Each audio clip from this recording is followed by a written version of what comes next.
Okay, everybody, let's finish this guy up. So I've done a bit of work since we last spoke on this, and kind of what I want to show you is, again, just to sort of review what we did in the last video. I want to show you the different layers of color buildup that I did on this. So I went back and I changed some of the coloration a little bit. So I just kind of wanted to sort of show that first. I added in some color in the background, and I made it a little bit hazier, maybe not quite as sunny and bright. I added in some new trees, and then I started, and that was just kind of in the background. Then what I did was I went into the foreground here, right? So here's my color blocking. I added in a little bit of detail, a little bit of grime here, right? Don't forget on buildings, when you have a lot of rain or building isn't well kept, you'll start to accumulate grime underneath some of the windows or ledges, right? As the water runs down, it just leaves a layer of dirt. Here's that overlay layer here that we did over the top. It sort of, again, changed the color just a little bit so it's not quite as sunny and bright. This is sort of a sundown kind of a look here. And then from there I started adding in some architectural detail. So we've got just little bits. I added some chimneys and stuff on the top. Got some base garbage on the streets, papers on the windows. Here's my window reflection. Probably could be pulled down one more here, yeah. And then I started adding in some storefront details, extra reflection off of this hot spot here. Here's all my burger signs. I added a tool sign over here, like this is maybe a little hardware store. Here's my planetoids sign.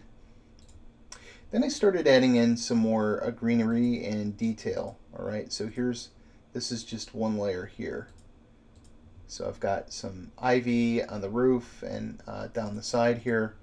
I did a little bit of ivy in the front here, and yeah, we're starting to see that nature is kind of reclaiming this a little bit. I have these windows whited out, and then I started adding in things like graffiti. If you don't know how to do graffiti, I mean, you have really got a couple of different options, right? Like you can obviously learn how to do graffiti. There's lots and lots of videos on how to do that sort of thing. Or you can do, what I do for pieces like this, which is just, draw a little squiggle and, pretend you're a doctor doing a signature. No offense, doctors. And you can add in little details like that. Right, here's my branding here. One thing that I did with my branding on this is I sort of knocked off some of the letters, and then I added some of that down here. I could probably erase these letters a little bit better, right? But what happened to the K? It's down there.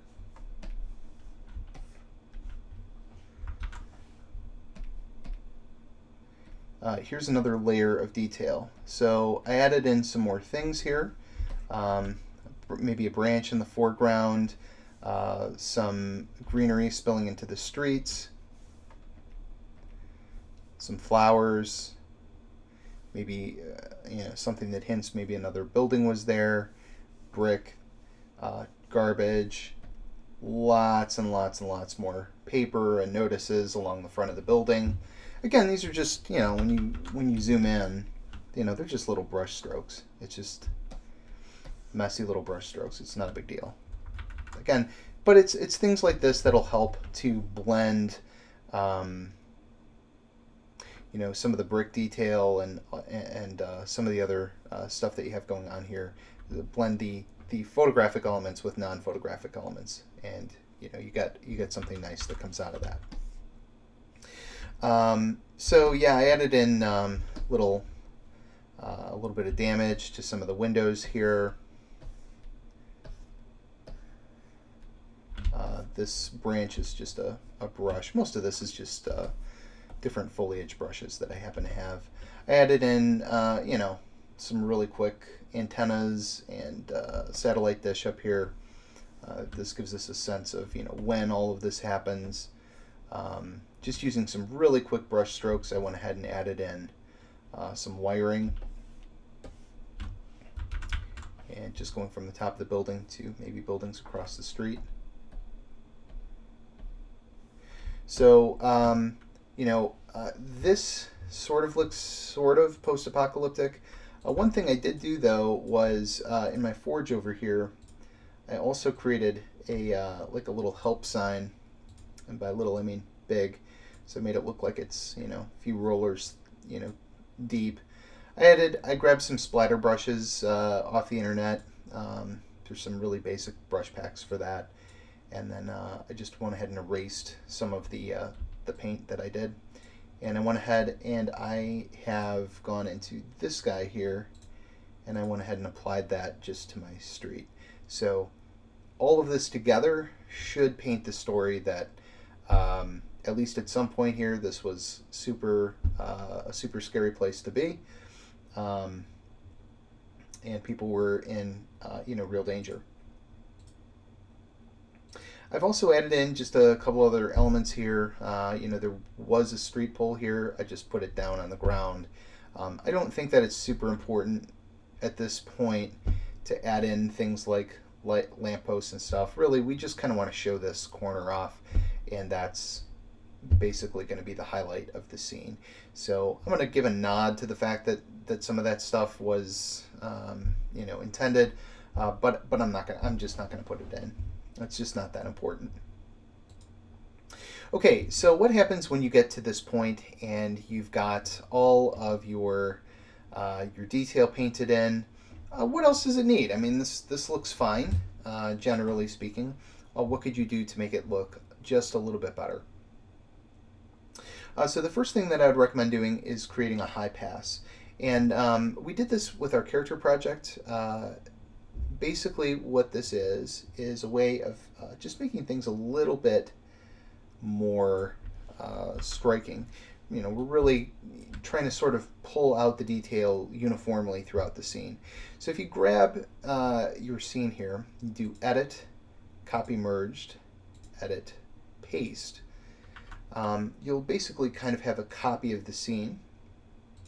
And what I can do now is I'll go into my filters, and I'll go ahead and do other, high pass. Now, what you want to do is you want to sort of get in close, and you want to check and see where your detail is. You don't want your details to be too soft like this on your high pass, nor do you want them to be, you know, gargantuan and large and weirdo looking here. So we'll probably go somewhere right where it was before, right around 3 to 4 in this particular case. I'll say okay. And then what I do is I just set this to overlay. Right? So if I zoom out just a little bit and we look at the scene, right, that's with it off. This is with it on. If you're looking at this in high definition, you'll see that there's a pretty significant difference between the two. It's a little bit like putting on glasses with your high pass. So in this case, I've already kind of done that, but yeah. So there's your high pass. Another thing that you could do to this scene is do another color overlay. Just do something crazy. Just try something nuts out to see if it works. You know. So I'm gonna do that. I'm gonna just grab all of this. I'm gonna paint within this box. I'm gonna do a layer above here. I'm gonna set it to, let's set it to overlay. Let's grab an obscene color in here like this yellow. Let's just see what happens if I paint everything yellow. Yikes. Let's take a darker color here. What happens? Interesting. Interesting. Okay, let's take a green.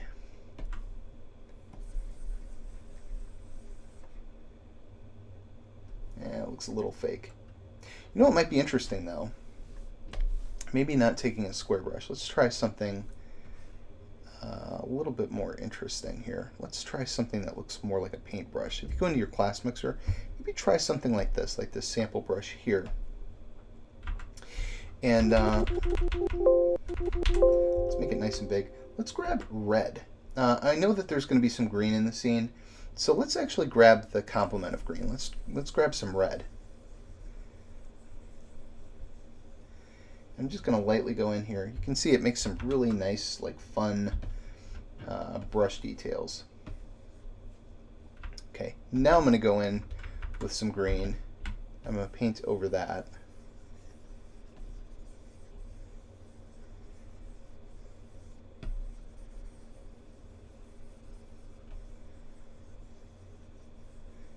That's kind of crazy. There's something about that that I kind of like. Let's take some of this gray here. Let's give the scene maybe a little bit more light.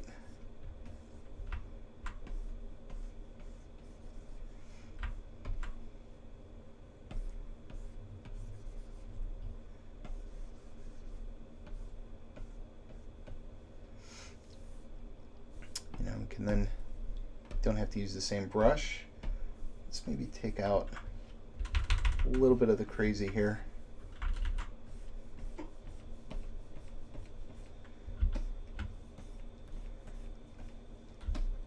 Right?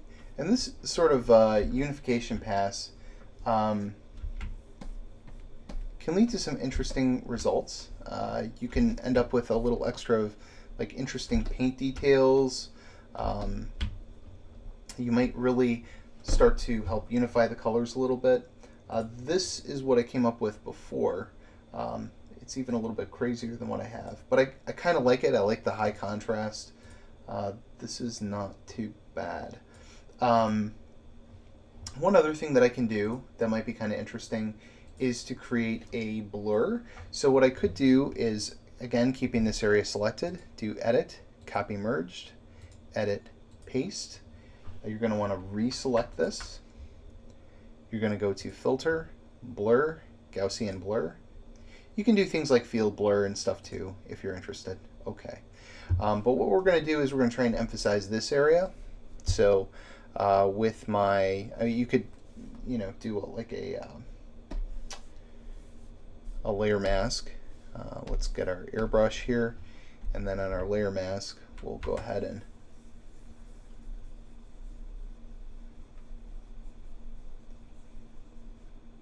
we'll just pull out the part that we care about. And then maybe one more, unification pass might be not too bad. So let's do reselect. Let's do one more here. And this time we'll just take sort of some of this cream color and we'll set this to overlay. And we'll just brighten this part up a little bit.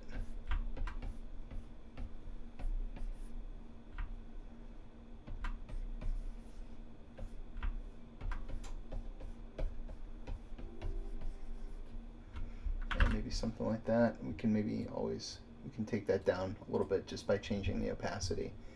Yeah. So make sure that you have like a nice little vignette over the top of that so that you can see that. If we zoom in, this is kind of what we end up with here a little bit. Right. So you can see that there's still like some detail overlap and stuff like this. That's pretty common. Usually photorealistic stuff has some of that. If you're short on time. But the main thing is to get the story across, get the point across of what the tone of the scene is, and give people something really interesting to look at.